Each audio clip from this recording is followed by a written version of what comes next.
Let us know who we got in front of the camera right now. Yeah, I got PS Greedy, man. So where you from? Harvey, Illinois, born and raised. And so what got you initially into music? What initially got me into music? A breakup. Ironically, it wasn't nothing like, wasn't nothing too like gangsta, nothing like that, man. It was a breakup. I was going through a breakup, and I had some spare time.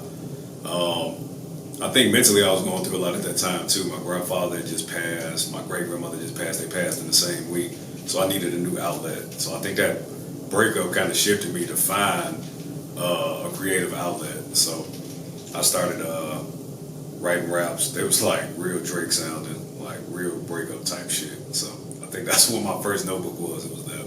That's crazy. Wayne, did you take a lot of that, like those first songs down? Cause I ain't see none of that. Like when I was looking through your catalog, I ain't hear like none of the Drake type stuff.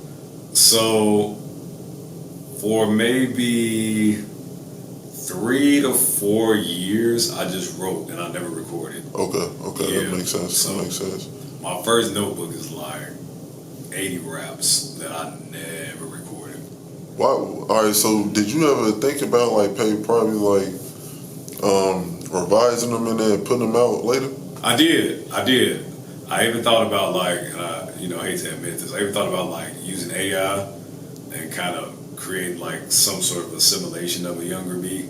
Right. I could get an idea of how that would sound, like if I did do it back then. But yeah, it was straight freestyles. But I always thought about like going back and releasing it. But I don't know if they're that good, I just got back home and I found those notebooks because my mom, she keeps them in a drawer. Mm-hmm. So maybe I might go in there, might actually be some heat in that shit. Like I might, right. reiterate it. It's hard to imagine you got 80 songs and ain't none of them fire. Like you might have at least a couple gems up in there, even if it was like the first ones that you did and they say like you feel like you just got way better since then. It's gonna be at least a couple of them that actually hit. Yeah, some of them got a hit. I mean, right. They would really be learning. So some of them shits I didn't even do out loud. My first year writing raps, I didn't do that shit out loud. I didn't start doing that shit out loud maybe about a year or two in. Then I recorded. So there's probably some shit in there. I was writing my ass off. There's probably some shit in there. Okay, bad. So what year did you start? What year did you start writing, and then what year did you start actually recording it? I started writing in 2009. I did my first recording in 2010. It's nothing to be proud of, but I still got it. I got it on CD. That's how old I am. I got that shit on the CD. I stopped recording for maybe another year. Then I recorded one more time, didn't like it. Then I stopped for one more year. So I had 2 songs recorded by 2011.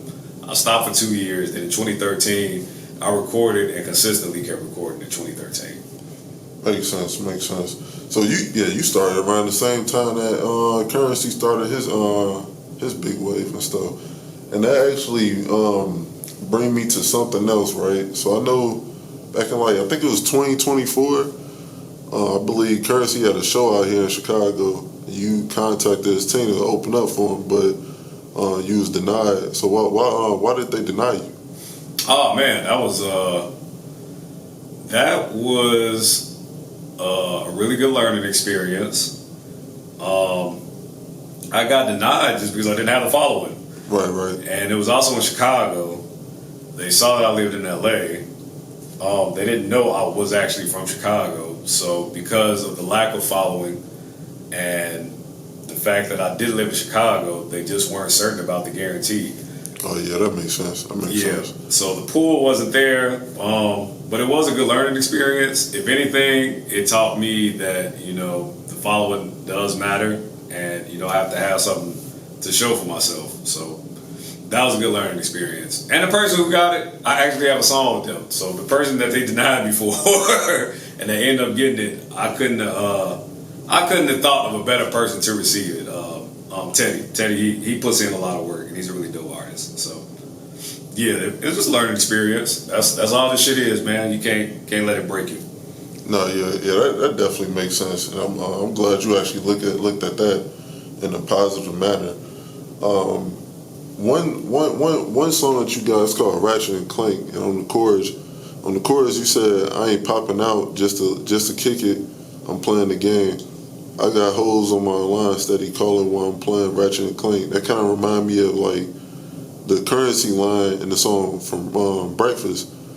I don't know if you remember. Like, I think he was talking about. It was like, hey, I think he said something about it being Saturday morning, and he just up playing like I think NBA Live or something like that, '06 or whatever.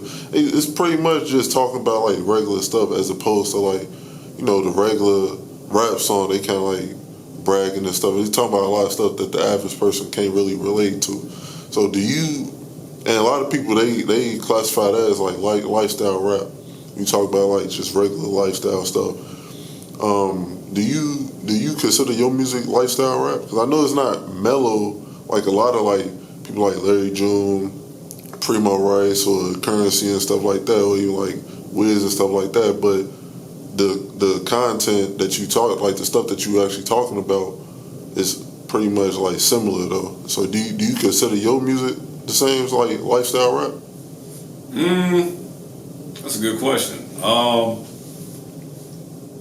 If we're speaking like the subject matter, I think it is lifestyle rap. I think it's really just me journaling what I'm going through day to day. At the end of the day, those to me are my peers. Larry June, I was born in '91 too, so it's like Larry June, Currency, even like maybe Dom Kennedy, Primo Rice. If we're just talking about similar hobbies, interests, and age group, that's kind of where I'll fall. Now my sound is completely different. My sound is a little more energetic. It's a little more youthful. It's a little more trendy.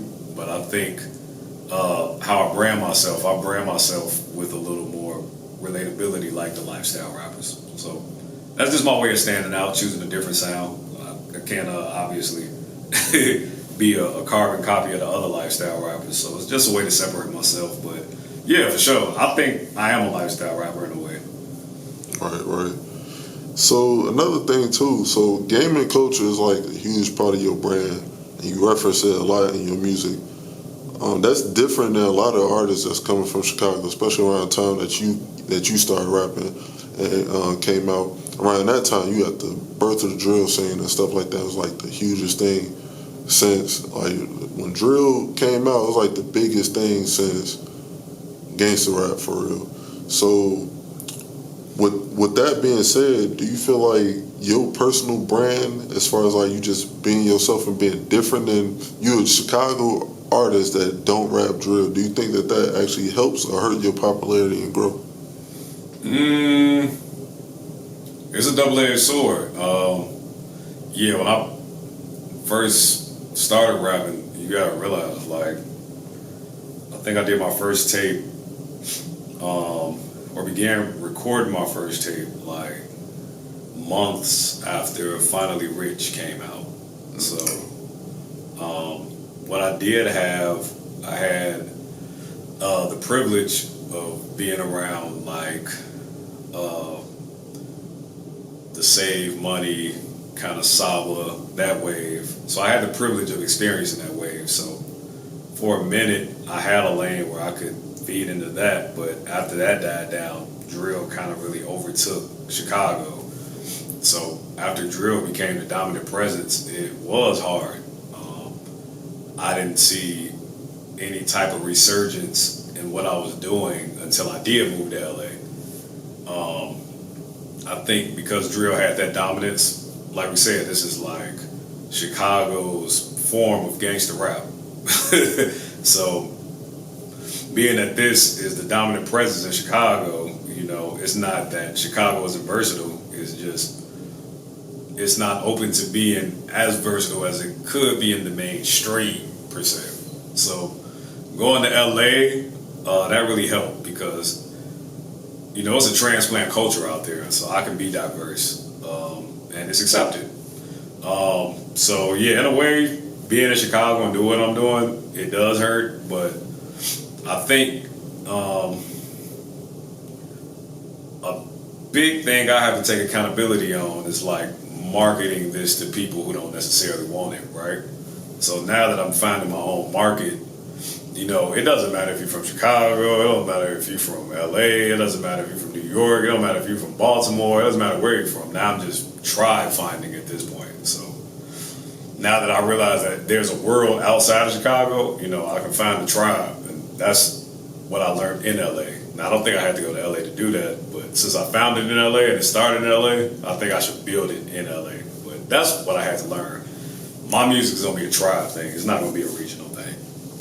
Yeah, I definitely can see that because I know that's actually what Currency did. He actually, like around the time, like when we was in high school, you remember like, you know what I'm saying, the How Fly mixtape came out, Wiz came out and all that stuff. Like at that time, it wasn't even like, even before that, even if you go back before that, like when Kanye was really coming out, when everybody was trying to be gangsters and stuff, like Kanye was, he was like the only backpack mainstream rapper. Like it was other ones like that. It was, you know what I'm saying, guys that wasn't trying to be gangsters and stuff, but at that time, like Kanye West, he was the only one to really like pop off, and he made, you know what I'm saying, he made it cool for guys like Drake and Kid Cudi and Big Sean and stuff like that. And then after that, you got more of like the hipsters and stuff, you know what I'm saying, like the lifestyle stuff. You got like Wiz and all that stuff.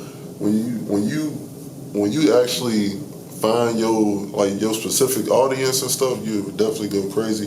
Because I think you got a really you kind of like in your own lane anyway. Because your music don't sound like a lot of people music and stuff. So I think you'd be straight. And then what year did you move to Cali? I moved 2022, August 2022. Okay.